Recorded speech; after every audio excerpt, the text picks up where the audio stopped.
देखो देखो आज हम लोग पढ़ेंगे है ना, न्यूटन का गति नियम। ठीक है। तो न्यूटन का गति नियम क्या है? देखो, न्यूटन का गति नियम,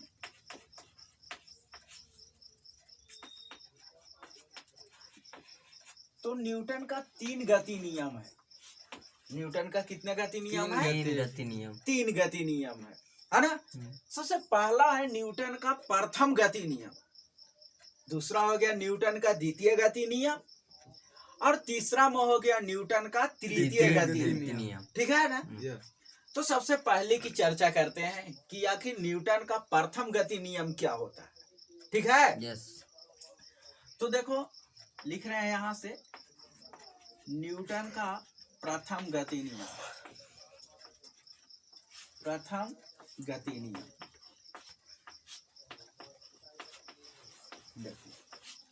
न्यूटन का प्रथम गति नियम क्या होता है? तो इसमें कहता है न्यूटन का प्रथम गति नियम है, उसमें बोला गया है कि प्रत्येक वस्तु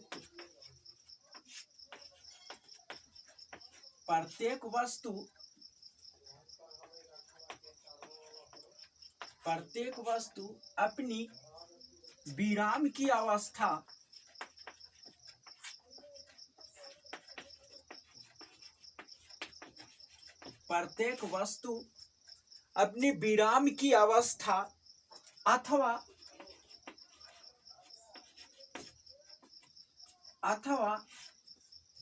एक सरल रेखा में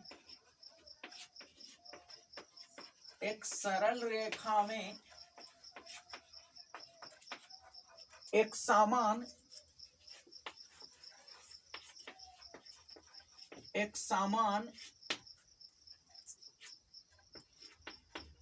समान गति की अवस्था, एक समान गति की अवस्था बनाए रखती है, जब तक कि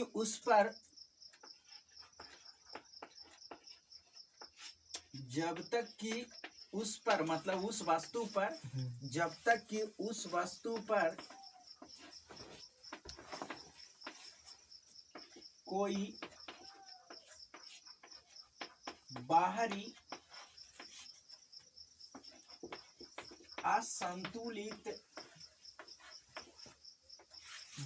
असंतुलित बल कार्य ना करे।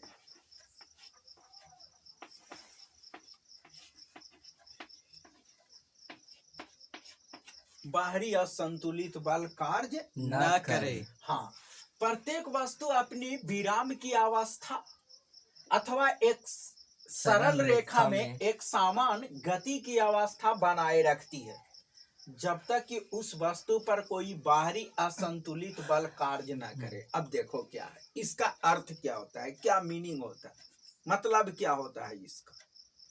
ठीक है। तो देखो, यानी न्यूटन का प्रथम गति नियम का कहने का मतलब है कि दुनिया नहीं कहो, ये पूरे ब्रह्मांड में कहो। ठीक है ना। ये सब नियम लागू होता है सिर्फ यहीं के लिए नहीं होता, सब जगह लागू होता है। ये पृथ्वी पर, चंद्रमा पे, मंगल पे, किसी भी ग्रह में चले जाओ, कहीं भी चले जाओ, कोई फर्क नहीं पड़ता है। समझ में आया। तो कहता है यहाँ पे कि ब्रह्मांड की कोई भी वस्तु हो, ठीक है, तो कह रहा है कि प्रत्येक वस्तु अपनी विराम की अवस्था, जैसे सुन लो, सपोज दैट मान लिया जाइए। ठीक है।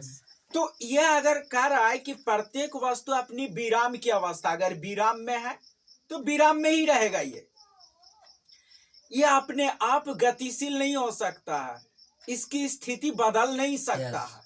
तो वही कह रहा है, प्रत्येक वस्तु अपनी विराम की अवस्था, अथवा विराम वाला हो गया कि अगर कोई विराम में है तो विराम में ही रहेगा। ठीक है ना। वो कभी भी उसका जो है अपना स्थिति नहीं बदलेगा वो। ठीक है। अथवा अब अगर कोई एक समान चाल से गतिशील है, बस समझ में आ रहा है ना, अगर वो गतिशील है तो वो गतिशील ही रहेगा, वही लिखा है कि अथवा एक सरल रेखा में एक समान गति की अवस्था बनाए रखती है। अगर वो गतिशील है, जैसे मान लिया जाए इसको हम फेंक दिए, हाँ। तो ये फेंक देंगे तो ये वस्तु कभी नहीं रुकेगा, कभी नहीं रुकेगा, ये है ना, हमेशा के लिए ये गतिशील हो जाएगा। ठीक है ना, ये वस्तु में गुण होता है, यही नेचर है, यही प्रकृति है। बस समझ में आया? तो यहां पे कह रहा है कि कोई भी वस्तु, मतलब प्रत्येक वस्तु अपनी विराम की अवस्था, अगर विराम में है तो विराम में ही रहेगा, और एक सरल रेखा में अगर गतिशील है तो गतिशील ही रहेगा। कब तक?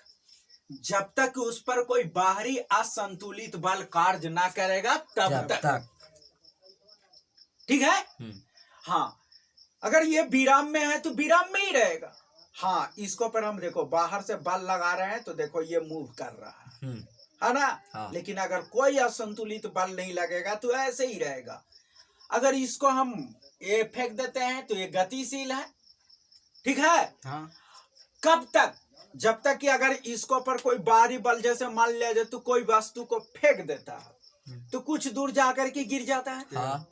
गिरने का कारण है, कई कारण है। हवा का प्रतिरोध है, हवा का घर्षण हो गया, दूसरा हो गया पृथ्वी का गुरुत्वाकर्षण है, और बड़ी तरह का बल इसको पर काम करता है, जिसके कारण ये हो जाता है। अगर इस पर कोई भी बाहरी असंतुलित बल नहीं कार्य करे, नहीं लगे, तो वस्तु हमेशा के लिए गतिशील ही रहेगा जिस वेग से वो चल रहा है।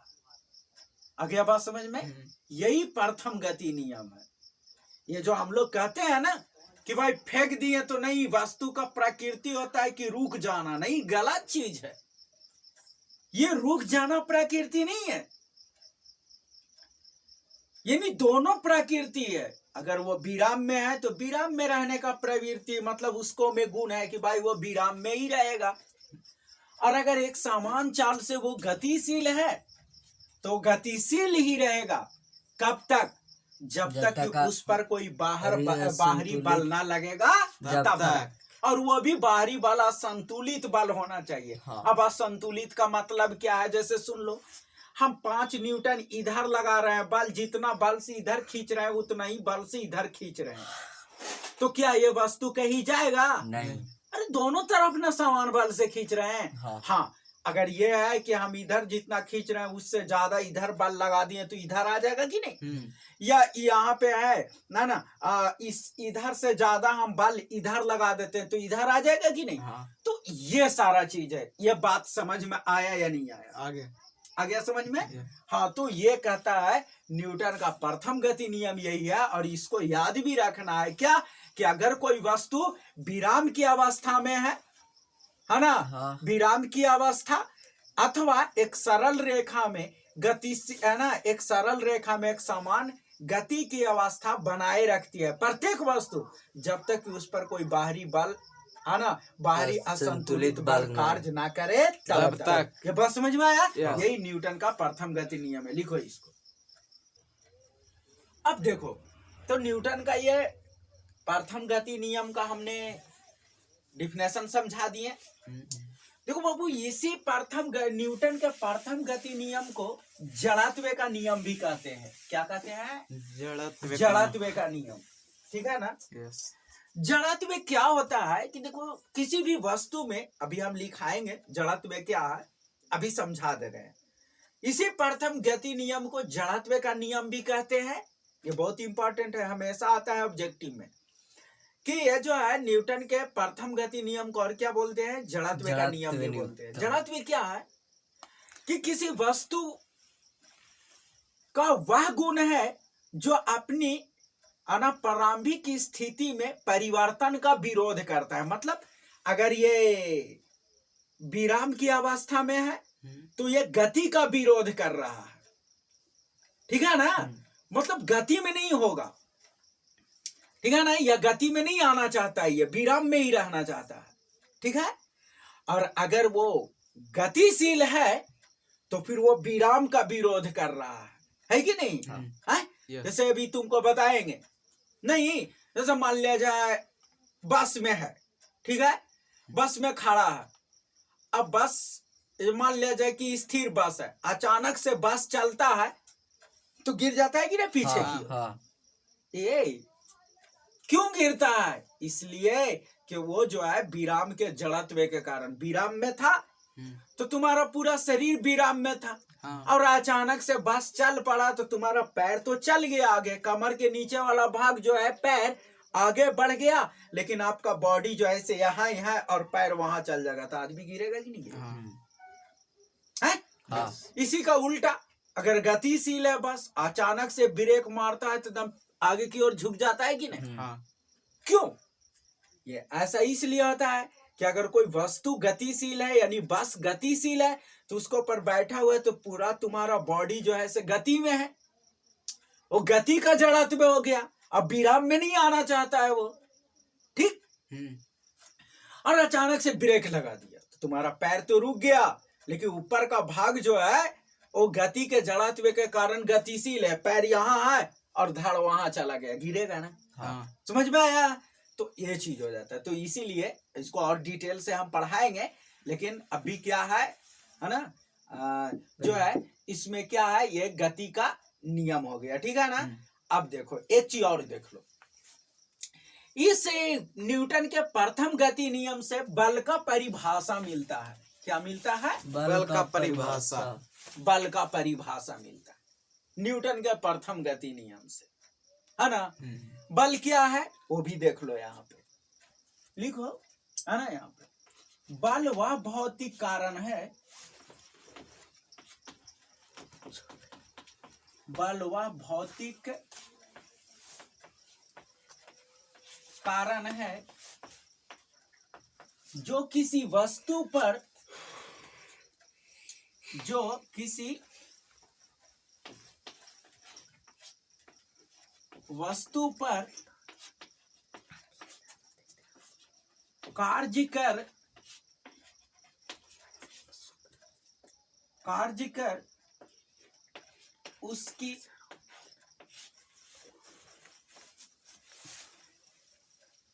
कार्य कर उसकी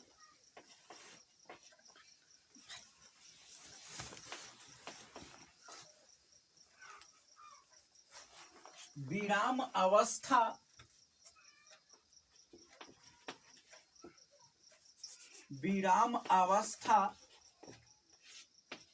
अथवा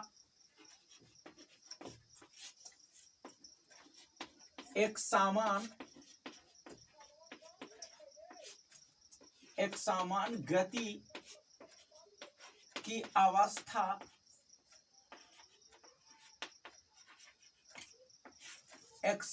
गति की अवस्था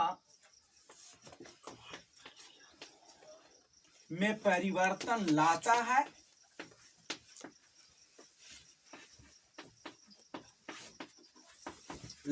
है या लाने की चेष्टा करता है।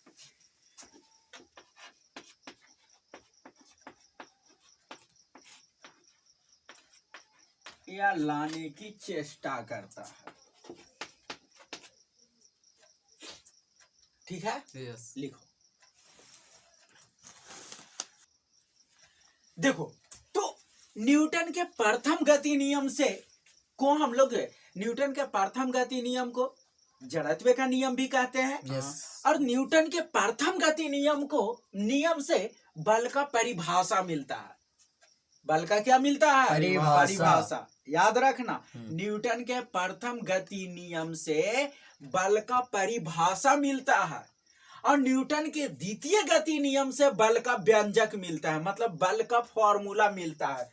F बराबर ma जो है ना, ये जो फॉर्मूला है वो काची से मिलता है? न्यूटन के द्वितीय गति नियम से। याद रखना, बहुत इंपॉर्टेंट, ठीक है? द्वितीय गति नियम से ये हम प्रूफ करके बताएंगे, देखना कैसे होगा, ठीक है? लेकिन अभी हम लोग प्रथम पढ़ रहे हैं भी, है ना? इसके बारे में अभी थोड़ा और एक्सप्लेनेशन है, तो इसको करेंगे तब ये बताएंगे, ठीक है?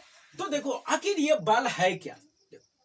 बल कुछ भी नहीं, मतलब ये एक है ना, एक भौतिक कारण है। बल क्या हमने लिखे ना कि वह भौतिक कारण है जो, है ना, जो किसी वस्तु पर कार्य कर, ठीक है ना, जो किसी वस्तु पर कार्य कर, उसके विराम की अवस्था, देख रहा है ये विराम है ना, विराम की अवस्था या एक समान, एक सरल रेखा में एक समान गति की अवस्था में परिवर्तन लाता है या लाने की चेष्टा करता है। सपोज दैट, देख लो यहाँ ये जो है ऐसा, ये विराम है, ठीक है, हम इसको पर बल लगाए, नीचे आ गया, हाँ, यह था, ठीक है ना, अब इसको पर हमने बल लगाए, देखो अभी यहाँ था, हमने बल लगाए तो यहाँ आ गया वस्तु, आया कि नहीं, हाँ। अभी तो विराम में था, हाँ। लेकिन बल लगाए तो वही कहता है बल एक वह भौतिक कारण है जो किसी वस्तु पर कार्य कर उसकी विराम की अवस्था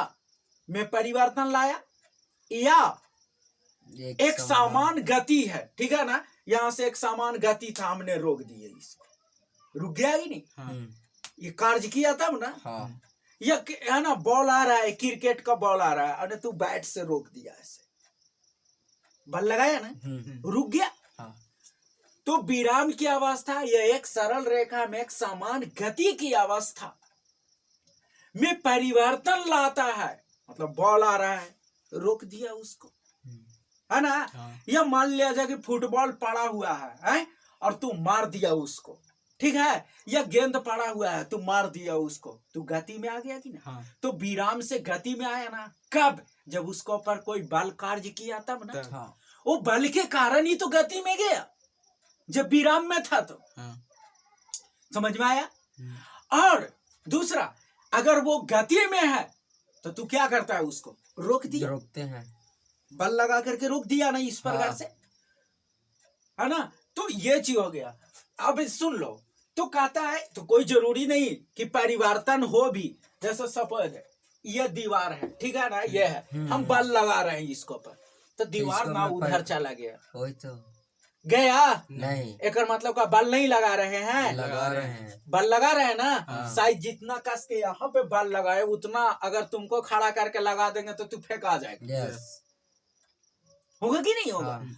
तो वही कहता है लाने की, है ना, परिवर्तन लाता है या लाने की चेष्टा करता है, देखो ये चेष्टा कर रहा है और भला ही परिवर्तन में, है ना, परिवर्तन नहीं हो रहा है, इसको हम कर रहे हैं, ये परिवर्तन नहीं हो रहा है, कर मतलब बल थोड़ी ना, ऐसा थोड़ी हम कह सकते हैं कि बल नहीं लग रहा है, बल लग रहा है ना, लेकिन परिवर्तन नहीं हो रहा है। कहीं कहीं जैसे ये है, इसको पर हमने बल लगाए, देखो परिवर्तन हो गया, स्थिर था ऐसे किए, ठीक है, या स्पीड में आ रहा है, हमने रोक दिए, समझ में आया ना, हाँ, तो वही था, बस समझ में आया, हाँ, ठीक।